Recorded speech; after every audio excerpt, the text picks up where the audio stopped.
Hello friends, இன்றைக்கு மிகவும் சுவையான முறையில் மட்டன் குழம்பு எப்படி பண்ணுறதுன்னு பார்க்கலாங்க. அதுவும் இந்த மட்டன் குழம்புல நான் ஒரு சொட்டு தண்ணி கூட சேர்க்கலைங்க. தண்ணி எதுவுமே சேர்க்காமல் அந்த கிரேவியில் நல்ல ஒரு டேஸ்ட் இருக்குங்க. இதே மாதிரி உங்கள் வீட்டில் நீங்கள் கண்டிப்பாக ட்ரை பண்ணி பாருங்கள். 1 கிலோ மட்டனை நல்லா சுத்தம் பண்ணி வடிகட்டி எடுத்து வச்சுக்கோங்க. அதில் தண்ணி எதுவுமே இருக்கக்கூடாது அந்த மட்டனில். அப்புறம் அதில் இஞ்சி பூண்டு பச்சை மிளகாய் பேஸ்ட் பாருங்கள், இந்த மாதிரி நல்லா ஃபைன் பேஸ்ட்டாக அரைச்சிக்கோங்க. தேவையான பொருட்கள் லிஸ்ட்டு நான் டிஸ்கிரிப்ஷன் பாக்ஸில் கொடுத்துருக்கேன், நீங்கள் செக் பண்ணி பார்த்துக்கலாம்.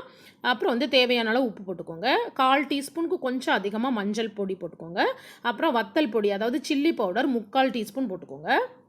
அப்புறம் ஒரு ஃபுல் டீஸ்பூன் அளவுக்கு கொத்தமல்லி பொடி.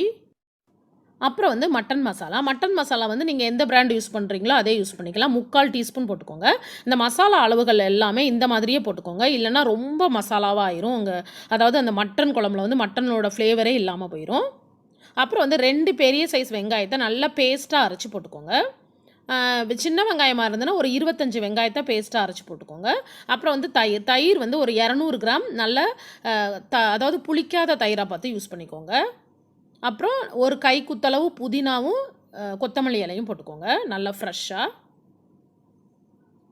இப்போ இதை நல்லா மிக்ஸ் பண்ணி விட்டுருங்க. இதை நல்லா மிக்ஸ் பண்ணிவிட்டு நம்ம இதை ஒரு 1/2 மணி நேரத்துக்கு ரெஸ்ட் எடுக்க வைக்க போகிறோம். இப்போ இது ரெடி ஆயிடுச்சு. இதே மாதிரி நீங்கள் சிக்கன்லையும் பண்ணலாங்க. இப்போ நான் குக்கரை அடுப்பில் வச்சுருக்கேங்க. கேஸை ஸ்லோ ஃபயரில் வச்சுக்கோங்க. தேவையான அளவு எண்ணெய் விட்டுக்கோங்க. 1/2 டீஸ்பூன் பெருஞ்சீரகம், 2 பிரியாணி இலை, 1 ஸ்டார் பூ போட்டுக்கோங்க. பட்டை வேணாலும் நீங்கள் ஒரு சின்ன பட்டையாக ஒன்று போட்டுக்கலாம். 4 கிராம்பு போட்டுக்கோங்க, 4 ஏலக்காய் போட்டுக்கோங்க. அப்புறம் நம்ம ஊற வச்சுருக்கிற இந்த மட்டனை சேர்த்துக்கலாம். இந்த சமையல் ரொம்ப சிம்பிளாக இருக்கும், அதே சமயத்தில் டேஸ்ட் சும்மா அப்படி இருக்கும், ரொம்பவே சுவையில் இருக்கும். இப்போ இதை நல்லா மிக்ஸ் பண்ணி விட்டுங்க. அப்புறம் இதில் இன்னொரு ரொம்பவே ஒரு ஸ்பெஷல் என்ன அப்படின்னா, இதில் நம்ம தண்ணி எதுவுமே சேர்க்க போகிறது கிடையாது.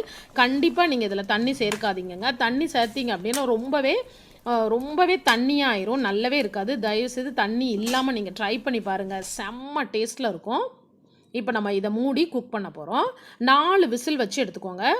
அதாவது இந்த தயிரில் உள்ள தண்ணி, அப்புறம் இந்த மட்டனில் கொஞ்சம் தண்ணி இருக்கும், ப்ளஸ் அந்த வெங்காய பேஸ்ட்டுக்கு அதில் உள்ள தண்ணியெல்லாம் சேர்ந்து அது நல்லா ஆவியில் வெந்து வரும்போது அதில் நல்லாவே உங்களுக்கு கிரேவி இருக்கும். இங்கே பாருங்கள், நல்லா கிரேவி இருக்கும். இப்போ கேஸை ஸ்லோ பண்ணி வச்சுக்கோங்க. நல்லா ஸ்லோ ஃபயரில் வச்சுட்டு ஒரு 3 நிமிஷம் நம்ம லைட்டாக குக் பண்ண போகிறோம். பாருங்கள், இந்த மாதிரி அளவில் கிரேவி இருக்கும் உங்களுக்கு. இது சப்பாத்திக்கு, பூரிக்கு, தோசைக்கு கூட செம்ம டேஸ்ட்டில் இருக்கும்.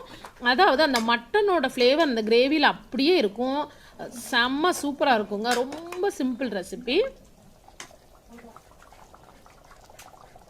அப்புறம் இதில் உங்களுக்கு இன்னுமே ரிச்சாக வேணும் அப்படின்னா ஒரு 100 கிராம் கேஷ்யூ நட் பேஸ்ட்டை கூட அரைச்சி போட்டுக்கலாம். இப்போ நான் திரும்ப கொஞ்சமாக உப்பு போட்டிருக்கேன். திரும்ப லாஸ்ட்டில் இறக்க போகிறதுக்கு முன்னாடி, அதாவது நம்ம கேஸ் ஆஃப் பண்ண போகிறதுக்கு முன்னாடி ஒரு 1/2 டீஸ்பூன் மட்டன் மசாலாவும் 1/4 டீஸ்பூன் பெப்பர் பொடியும் தூவிக்கோங்க, மிளகு பொடி. பாருங்கள், இந்த அளவுக்கு நம்மளுக்கு கிரேவி கிடச்சிருக்கு. தண்ணி எதுவுமே இல்லாமையே நம்ம இந்த அளவுக்கு நல்ல டேஸ்ட்டான ஒரு மட்டன் குழம்பு செஞ்சு முடிச்சிட்டோம். ரொம்ப டேஸ்ட்டாக இருக்கும். இதை நீங்கள் கண்டிப்பாக ட்ரை பண்ணி பாருங்கள். ரொம்ப சிம்பிள் ரெசிபி தான். இப்பொழுது சுவையான மட்டன் குழம்பு ரெடி ஆகிட்டுங்க. இதை ட்ரை பண்ணி பாருங்கள், என்ஜாய் பண்ணுங்கள். இது வரைக்கும் பொறுமையாக இந்த ரெசிபியை பார்த்ததுக்கு ரொம்ப ரொம்ப நன்றிங்க. தேங்க்யூ ஸோ மச் ஃபார் வாட்சிங். தேங்க்யூ.